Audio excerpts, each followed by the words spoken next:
कांग्रेस का मुद्दा ही यही है कि लोगों को उलझाए रखो। हम पहले वोट नहीं देते थे, लेकिन जब से हमने वोट दिया है हमारे वोट का सही उपयोग हुआ है। उनको क्या फ़ायदा है अदानी को बेनिफिट देने में? विरोध के लिए भी पूरे नहीं है उसके पास, मुझे लगता जितने विरोध के लिए चाहिए उससे भी 2-3 कम है। आप मुझे ये बताओ, सरकार हर बंदे को सरकारी नौकरी कैसे दे सकती है?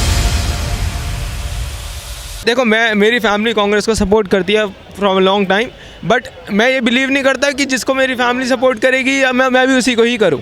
ठीक है, तो मैंने when I was an student around 2015 से कॉलेज में था मैं, तो मैंने अपनी रिसर्च चालू करी कि मतलब क्या हो रहा है, कैसे हो रहा है। मैं ये नहीं मानता था कि बीजेपी गलत है, मैं नहीं मानता था। जितनी सारी जनता ने वोट देके अगर उस आदमी को प्रधानमंत्री बनाया तो वो गलत नहीं होगा, ऐसे नहीं है कि गलत होगा बिल्कुल। लेकिन फिर जब मेरे को चीज़ें समझ में आई तो देखा कि ये तो बहुत डिफरेंट वाइड एंगल है। क्या समझ में आया आपको, ऐसा क्या लगा? आप देखो ना, एक तो इंडिया में कम्युनलिज्म के बेसिस पे काम कर रहे हो आप, सांप्रदायिकता की बात कर रहे हो आप कैसे कर रहे हो? सेकुलर देश है ना, तो सेकुलरिज्म के बेसिस पे रहो। कब ऐसा लगा कि सांप्रदायिकता बढ़ रही है? आपको ऐसा कब एहसास हुआ कि, क्योंकि मोदी जी ने तो कभी सांप्रदायिक कोई ऐसा बयान नहीं दिया। राहुल गांधी ने अभी एक बयान दिया जिसमें उनकी सदस्यता चली गई, ठीक है। उधर दूसरी जगह साध्वी प्रज्ञा जैसे लोग क्या क्या बयान दे जाते हैं, आपने सुने भी हैं।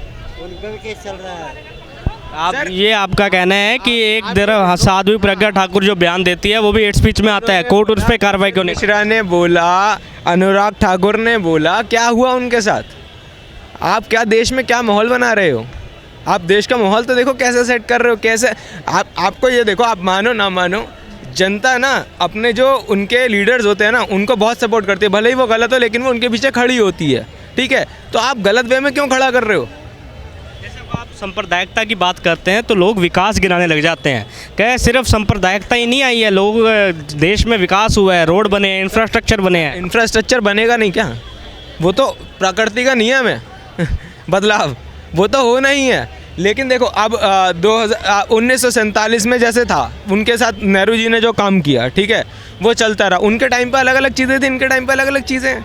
हर प्रधानमंत्री के सामने कुछ ना कुछ चुनौतियाँ आती हैं, उसको अगर आप काम करोगे, उसका आप टेक ओवर कर लोगे ना, तो आप महान कहला जाओगे। नहीं कर पाओगे तो आप बेकार कहलाए जाओगे। और क्या होगा? 2009 में वर्ल्ड वाइड रिसेशन आया, इंडिया में सबसे कम इम्पैक्ट आ रखा था उसका। क्यों? मनमोहन सिंह जी की वजह से। 1991 में इंडिया के पास 15 दिन का खाना बचा था। उस टाइम पे इंडिया में सारा सेटअप किसने कराया? मनमोहन सिंह जी ने। ग्लोबलाइजेशन की बात हो रही है, लिबरलाइजेशन लाए थे मनमोहन सिंह, ये बात आपकी सही है। सर, आपने इनकी बात सुनी, पूरी बात सुनी। ये कह रहे हैं कि मैं भी बीजेपी का, ये कह रहे हैं पहले मैं कांग्रेस के था, पर बीजेपी को जब चुना मैंने देखा कि सांप्रदायिकता बहुत बढ़ चुकी है, अब लगातार लोग धर्म पे राजनीति कर रहे हैं। तो इनका ये कहना है कि ये गलत चीज़ हो रही है। अगर राहुल गांधी ने बयान दिया है तो वहाँ पे आप साध्वी प्रज्ञा ठाकुर को देखिए, वो भी बयान दे रही है। क्या आप इनकी बात से सहमत हैं? कांग्रेस जब बनी थी ना, तब भी सांप्रदायिक की बात करती थी। कांग्रेस का मुद्दा ही यही है कि लोगों को उलझाए रखो, देश की तरक्की की तरफ मत जाने दो, लोग देश को तरक्की की राह पे मत जाने दो। कांग्रेस का ये काम है। अब एक अच्छा आदमी जो आया है देश में और सारे लोग जानते हैं, और सबसे बड़ी पार्टी, अब मुझे लगता है वर्ल्ड की पार्टी सबसे बड़ी होगी, सबसे बड़ी पार्टी है, उसमें दम है, बंदे में दम है। हम लोग कोई मिलते थोड़ी ना, लेकिन उसकी विचारधारा से सहमत है। हम पहले वोट नहीं देते थे, लेकिन जब से हमने वोट दिया है हमारे वोट का सही उपयोग हुआ है। दूसरी पार्टी, जिस पार्टी के जो बात कर रहे हैं, उसमें कुछ दिखता नहीं है। आगे क्या आएगा? 25 सीटें होंगी तो वो पहले ही 12 पे लड़ रहा होगा, तो बनाएगा क्या देश? तब नहीं दिखता कि कौन आ गया। दिखेगा, कहाँ दिखेगा? विरोध के लिए भी पूरे नहीं है उसके पास, मुझे लगता जितने विरोध के लिए चाहिए उससे भी 2-3 कम है, उससे भी कम है। जो विरोध भी नहीं कर पा रहा तो उसने सत्ता पे कहाँ आना है? अगर देश बड़ी दिक्कत है ना सर कि अगर विपक्ष नहीं है तो फिर तो पक्ष पूरा अपना दबदबा बना लेगा देश। विपक्ष करना चाहिए ना, इन लोगों को करना चाहिए। सांप्रदायिकता से ऊपर उठ के, ये सांप्रदायिकता में फंसे हुए हैं। देश की तरक्की, नौजवानों को काम लगाओ, किसी के बैंक में खाते खुलवाओ, किसी का राशन कार्ड बनवाओ, कार्यकर्ता काम पे लग जाए। कार्यकर्ता घोटाला देखते हो नहीं रहा, कहाँ काम पे लगेंगे बेचारे? कांग्रेस लगातार कह रही है कि बेरोजगारी आ रही है बहुत ज़्यादा, लगातार जो सरकारी नौकरियां थी वो नहीं निकल। बेरोजगारी वहाँ पे आती है जिस देश में, जिस गांव में, जिस शहर में लोग काम नहीं करते, जो नशे की तरफ रहते हैं, वहाँ बेरोजगारी आएगी।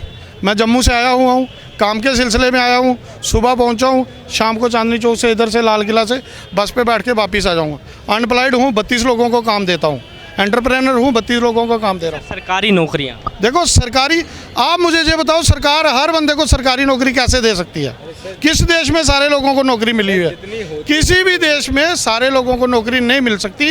एंटरप्रेनर होंगे, वो लोगों को काम देंगे, प्राइवेटाइजेशन भी होगा, सरकारी भी होगा। निजीकरण को सही मानते हैं कि निजीकरण? आपका भी ये कह रहे हैं निजीकरण की बात हो रही है, अब ये कह रहे हैं निजीकरण सही है। आपके हिसाब से बताइए, गुजरात से आप आए हैं, गुजरात से ये लहर उठी है और मोदी गांधी सारे गुजरात से आए हैं। क्या लगता है आपको कि मोदी सरकार जो गुजरात मॉडल लेके आई थी देश में, वो गुजरात मॉडल अप्लाई हो गया देश में?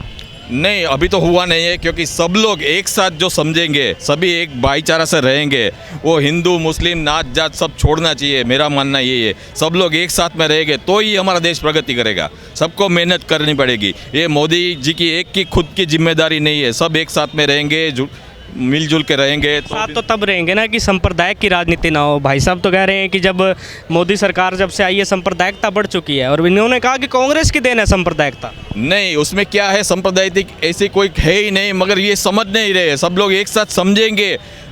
ये मोदी जी कहाँ से आए, वो किसके लिए कर रहे हैं, उनके तो आगे पीछे कुछ है ही नहीं।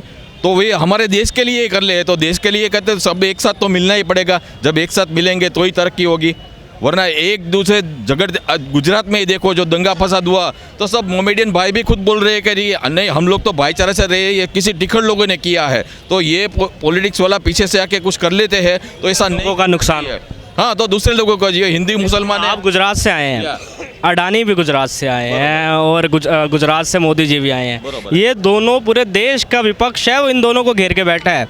आप बताइए, अडानी और मोदी की जो समीकरण है, ये क्या पहले गुजरात में नज़र आती थी? नहीं, पहले तो कभी नहीं आती थी। पहले तो कैसा अडानी जैसा होता नहीं, मगर मालूम नहीं ये कैसे आ गया मोदी जी के बीच में। मैं जहाँ तक समझता हूँ, मोदी जी को मैं खुद समझता हूँ, वो ऐसी राजनीति, उनको क्या फ़ायदा है अडानी को बेनिफिट देने में? उनका आगे पीछे कोई होता तो वो पूरा पैसा जुटने में लगे होते ना। उनका तो कोई है नहीं, वो तो पूरा देश की सत्ता कर रहे हैं, तो देश के लिए अच्छा कर रहे हैं। तो उसमें मैं नहीं सोचता हूँ कि ये अडानी का कुछ होगा उनके साथ नाता जुड़ा।